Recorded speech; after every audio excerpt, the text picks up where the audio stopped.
It was founded in 2019, but before that, since 2012, it exists as the Climate Network of Kyrgyzstan.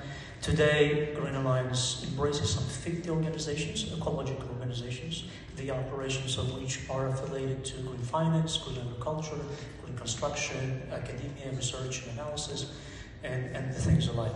It's a private bank that operates since 1997 with branches across the nation. It's been the first bank in the country that, in a very enthusiastically and very maximum way, embraced green principles, green initiatives.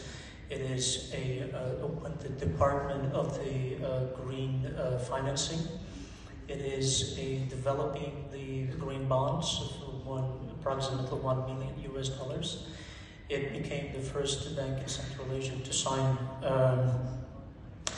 sign the green investment principles as a part of the Belt and Road Initiative. It also built the several charging stations for electromobiles across the country on its own expense, demonstrating its the obedience to the green principles.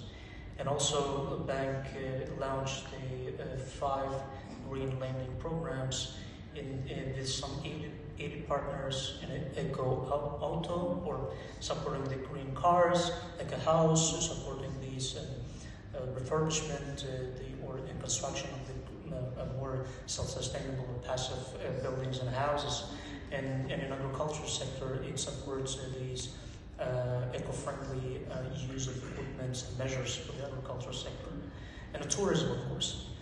Tourism for assisting the hotels to install these renewable energy resources. It improves their capacity and alike.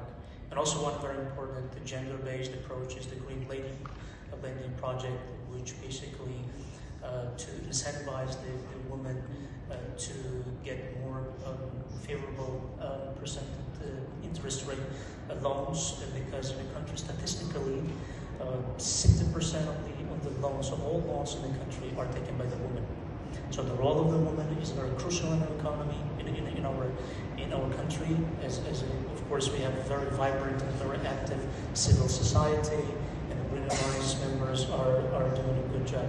So this bank is trying to embrace all 17 possible 17 global development SDGs in its initiatives and its daily approach, but I would like to point a few of them. One is the decent work and economic growth. The second is the action to combat climate and change. The third is affordable and clean energy. Fourth is sustainable cities and communities. Fifth is the responsible consumption and production. And sixth is the basic and gender equality. These are cornerstones of their daily operations. And of course, it is a proud member of the Green Alliance. This bank is the first and going ahead among the private banks.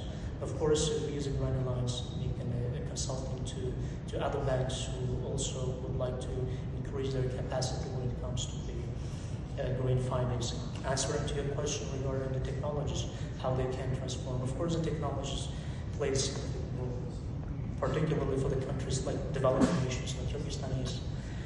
And in this context, the Green Alliance, we developed the bill, the draft law, and we submitted to the Parliament, offering to take away the 12% of the VAT, value-added tax, on the equipment which are identified and categorized as energy efficient and eco-friendly.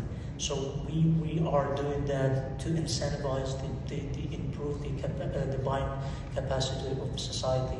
Of course, the income is not that high, so is their payment and purchasing power pact. So and we hope that it will allow to go further. I'm not saying it's all perfect. There are barriers, particularly when we speak about the barriers. It's there's an absence of support from the government side.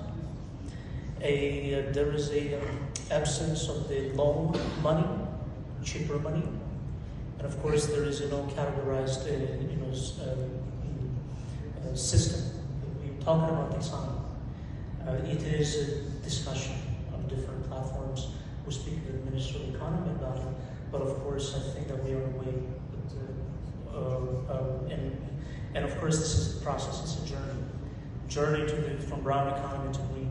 It's with all these systemic issues in the country that yet to be solved, the private sector itself took the things in its own hand, and of course doing a lot of initiatives and things on a local basis. And I just want to, at the end of my answer, I just want to provide maybe one example, couple of examples. We have, when we speak about the private sector, there's an absence of support of the government. There is a manufacturing of the green small tracks, load tracks, which are purely done, assembled in Kyrgyzstan by the small private aid company. And of course, they're doing primarily their own initiative without any support from the government. I mean, it is really sad at the moment, but I think that's the realities we have. But I hope that the hope is that in the future, as this understanding of the urgency to move towards green economy and the role of the government and to support the private sector by creating the more favorable fiscal measures. So you also asked about what measures government could take. Is it better tax policies, lower tax, or no tax for these green equipments? And of course, on the other hand, the government's argument is, look, we need to collect the tax to ensure our social responsibility, the budgetary obligations, yeah? And we can understand as well. So this is a debate, there's a discussion between private sector, between Green Alliance and its partners and members, with the governmental agencies, with the Minister of Finance, Minister of Economy, Minister of Nature, but slowly, I think, but surely, we are moving in that direction. I would like to stop here. If there is a question, I would love to answer. Thanks a lot.